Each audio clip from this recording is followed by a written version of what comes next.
नमस्कार, मी ज्ञानदा कदम आपला महाराष्ट्रामध्ये तुम्हा सर्वांचं स्वागत करते। दिल्लीमध्ये सध्या साहित्य संमेलन सुरू आहे आणि या साहित्य संमेलनाचा उद्घाटन सोहळा काल संपन्न झाला। साहित्य संमेलनाच्या याच व्यासपीठावरती शरद पवार आणि देशाचे पंतप्रधान नरेंद्र मोदी एकत्र आले आणि त्यांच्या देहबोलीची चर्चा महाराष्ट्रात रंगली। ज्या पंतप्रधान मोदींनी लोकसभेच्या निवडणुकीच्या वेळेला शरद पवारांवर खालच्या भाषेत टीका केली होती, त्यामुळे आता पवारांच्या प्रति मोदींचे भाव बदललेत का असा सवाल महाविकास आघाडीने उपस्थित केलाय।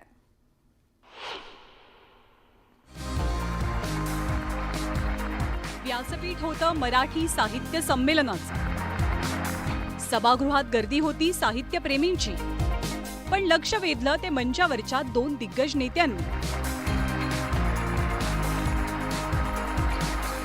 आणि त्या पाठीमागचं कारण सुद्धा तसंच होतं। देशाचं आणि राज्याचं राजकारण आपल्या कृतीतनं फिरवण्याची ताकद असलेले पंतप्रधान नरेंद्र मोदी आणि शरद पवार हे दोघेही जण या व्यासपीठावर एकत्र आले।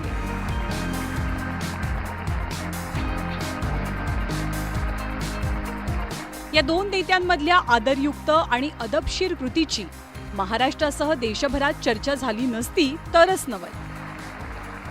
कारण हेच पंतप्रधान जेव्हा लोकसभेच्या वेळेला महाराष्ट्रात आले होते तेव्हा शरद पवारांना भटकती आत्मा म्हणून संबोधून गेले होते।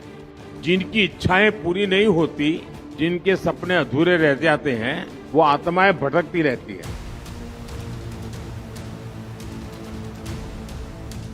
तर मोदींनी आपल्या भाषणांमधनं सतत राष्ट्रवादीचा उल्लेख नॅचरली करप्ट पार्टी असा केला होता।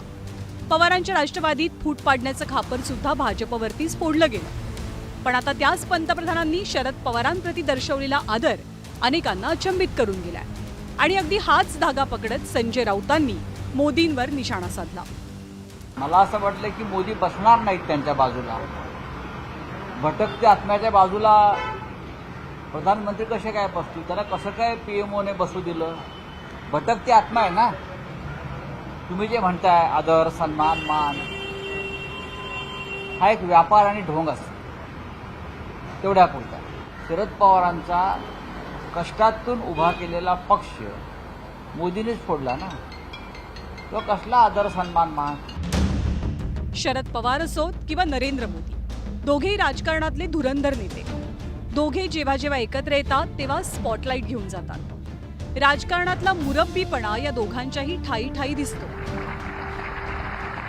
शरद पवार कसे आपले गुरु आहेत याचा खुद्द मोदींनीच सांगितलेला किस्सा महाराष्ट्रच काय पण देशपातळीवरच्या राजकारणाच्या स्मृतीपटलावरनं कधीच पुसला जाणार नाही। राजकीय दोस्ती आणि सर्वपक्षीय संबंध कसे जपायचे यात या दोघांची मास्टरी आहे। त्यामुळे या दोघांच्या भेटीनंतर राष्ट्रवादी असो किंवा भाजप, दोघांकडनंही सामंजस्याच्या प्रतिक्रिया उमटल्या। आदरणीय पवार साहेबांचे आणि माननीय मोदीजींचे अनेक वर्षाचे घनिष्ठ संबंध राहिलेत। आमचे राजकीय मतभेद, अनेक कुटुंबांची राजकीय मतभेद आहेत, पण आमचे मनभेद हे कुणाबरोबरच नसतात। कारण का एका सशक्त लोकशाहीमध्ये आपण वैयक्तिक नाती एका जागेवर ठेवतो आणि आपण आपली राजकीय जी मतभेद असतात ते वेगळ्या ठिकाणी असतात। मोदी साहेब हे खूप मोठे नेते आहेत, त्यांनी सगळ्यांना समाविष्ट करून सगळ्यांना सोबत घेऊन चालणारे नेते आहेत आणि त्यामुळे त्यांचे वैयक्तिक संबंध हे सगळ्यांबरोबर चांगले असतातच आणि ते सगळ्यांचाच आदर करतात। कुठच्याही पक्षाचा नेता असेल, कुठच्याही पक्षाचा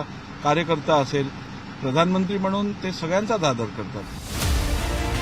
गेल्याच वर्षी पार पडलेल्या लोकसभेच्या निवडणुकांमध्ये भाजपला महाराष्ट्रात मोठं यश मिळू शकलं नाही, पण पवारांच्या राष्ट्रवादीनं कमाल केली। सध्या शरद पवारांच्या मागे 8 खासदारांची ताकद आहे, जी अर्थातच केंद्राच्या राजकीय गणितांमध्ये महत्वाची आहे। राजकारणात कुणी कुणाचा कायमचा शत्रू किंवा मित्र नसतो असं म्हणतात, त्यामुळे एकमेकांवर टोकाची टीका करणारे, एकमेकांपेक्षा पूर्णपणे वेगळी राजकीय विचारधारा जपणारे नेते जेव्हा एकत्र येऊन एकमेकांप्रती स्नेहभाव दाखवतात तेव्हा राजकीय चर्चेचा धूर्त उठतोच। Bureau report, news 18 Lokmat.